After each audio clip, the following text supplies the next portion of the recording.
नाशिक शहराच्या सिडको परिसरातील एका शाळेत शिकत असलेल्या 6वीच्या विद्यार्थिनीचा मृत्यू झाल्याची घटना सकाळी 8 वाजेच्या सुमारास घडली आहे.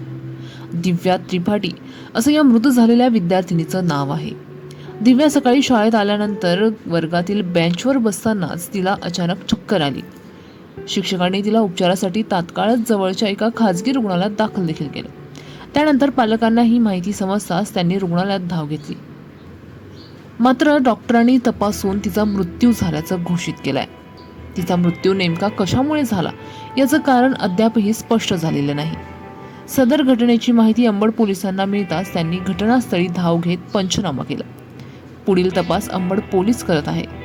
दिव्याच्या मृत्यूनं परिसरात हळहळ व्यक्त केली जाते.